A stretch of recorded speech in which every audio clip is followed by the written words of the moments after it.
for the story? Yes. And you? It's quite a very memorable story, all right? Still alive in Tutu. Alive in After memory 60. and it's become a famous part of the Tutu legend telling. Yes, I remember that night very well. We been fishing the Saturday before and we'd caught quite a few, like maybe 10 or 12 small ones, or like half a kg. So we went again the next Saturday night, but the next Saturday night was a little bit windy and the sea wasn't all that settled. And we paddled out in our takia, they call it here, or the canoe with the outrigger.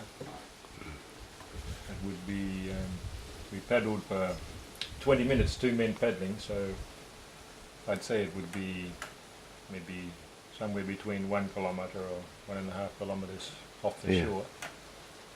Across this Somo Strait. Out into Somo Strait there.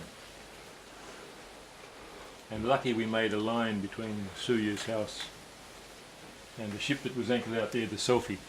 So then we put the anchor down. Lucky we were anchored, otherwise strong current would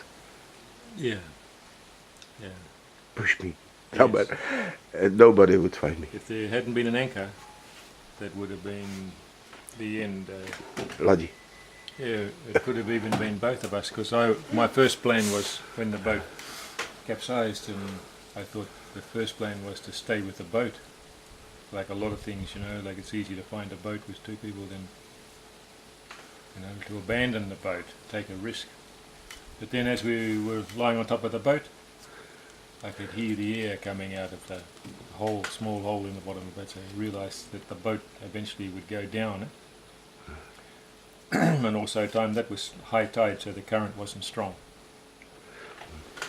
And so we realised if we're going to swim, that's the time to swim at that particular time.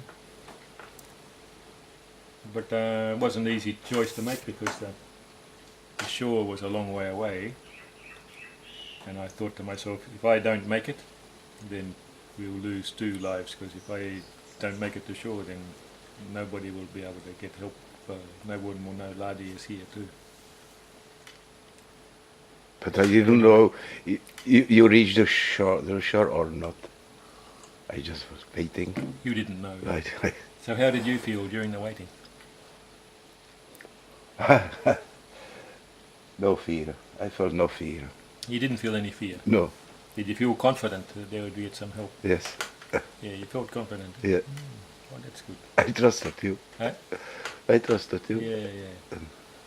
So then I remember swimming, and swimming backstroke, side stroke, overarm, all the different varieties of swimming. And I thought to myself, if I start seeing more lights, it means you're going backwards out into Somo Strait. But if the lights start to get less, it means we're getting closer to the shore. So after about 15 minutes swimming, I looked up, I could see some of the lights disappeared. So I knew I'm heading in the right direction. So I just kept going for where I knew Suya's house was. And kept going, and just every now and then having a rest. And eventually I could start to hear the sound of as well as seeing the lights of the trucks, I could hear the sound of the tyres on the road, and I knew I was getting closer. And then later on I could feel the cold water coming up from the sea underneath, so I knew there was the fresh water coming up, so it was even closer. And then eventually I remember putting my foot down and feeling the reef underneath. And then I came ashore at Suya's house, and I said to Suya, some good news and bad news. And he looked at me and I said, the good news is your canoe is still floating, but the bad news is it's upside down and there's somebody lying on top of it. And so I said, we need to get some help. But by then I'd lost my glasses, because I put them in the pocket and they fell out while I was swimming. And I'm a bit blind without my glasses, but anyway, we hopped in our little blue truck then and drove around. Drove down to Tooney's place. At that time the clock struck 12, so I knew it was midnight. And I knew the time we left the boat was 11 o'clock, so that was 1 hour. So it took just a bit under 1 hour to swim to shore, about 1 hour. And there were people in the house, but I think they didn't answer the door because they probably thought that we were drunk or high on marijuana or something like that. So then went down to Waidaa and looked around there for the boat, but there were no boats there. So I came back to Tutu to drive up here and called the police. And I said, "Oh, this is Father Ben from Tutu." "Yes, I'm just reporting that we got one canoe overturned in Soma Street and one man lying on top." And the police officer said, "Do you have a boat?" And I said, "That's why I'm calling you, we need a boat." He said, "Oh, I'm sorry, we don't have a boat." And I said, "Oh, thank you very much, I'll go looking for one." And he said, "Oh, let me know how you get on." So with that encouragement from the police, I drove down the driveway, and one of the teachers stopped the car. It was about a bit after midnight by that stage, and he said, "Oh, I'm sorry, Father." And I said, "Don't be sorry, you hop in, you're the one going to get me some help. You're the guardian angel here, so hop in." And as we were driving along, I told him the story. So he took us to two men who own a boat. They nicknamed them the Navy SEAL. They're very good fishermen, John and his brother Pella. And as soon as he heard the story that there was somebody on the canoe turned upside down in Soma Street, came racing out of his house and grabbed the petrol and took us straight down to the boat and pushed the boat out into the sea and started the engine. And we drove out, and I said, "We know the line between the Sophie and the Suya's house." So we drove out, we got the line and stopped the boat. So then we put the torch around. I heard you, I saw you, but Huh? I heard you, I saw you, but Oh, I shouted. you But shouted. you couldn't hear me because you were just around, went around and so close, but you couldn't see me. No.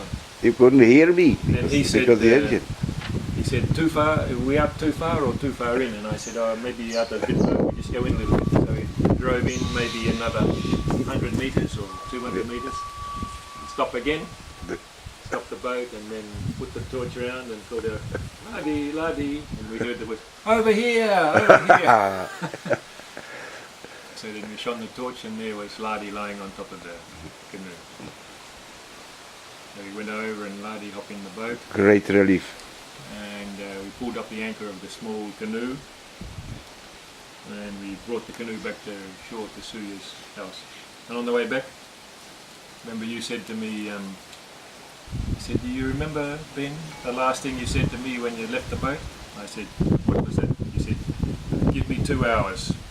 And now it's exactly 2 hours now this time.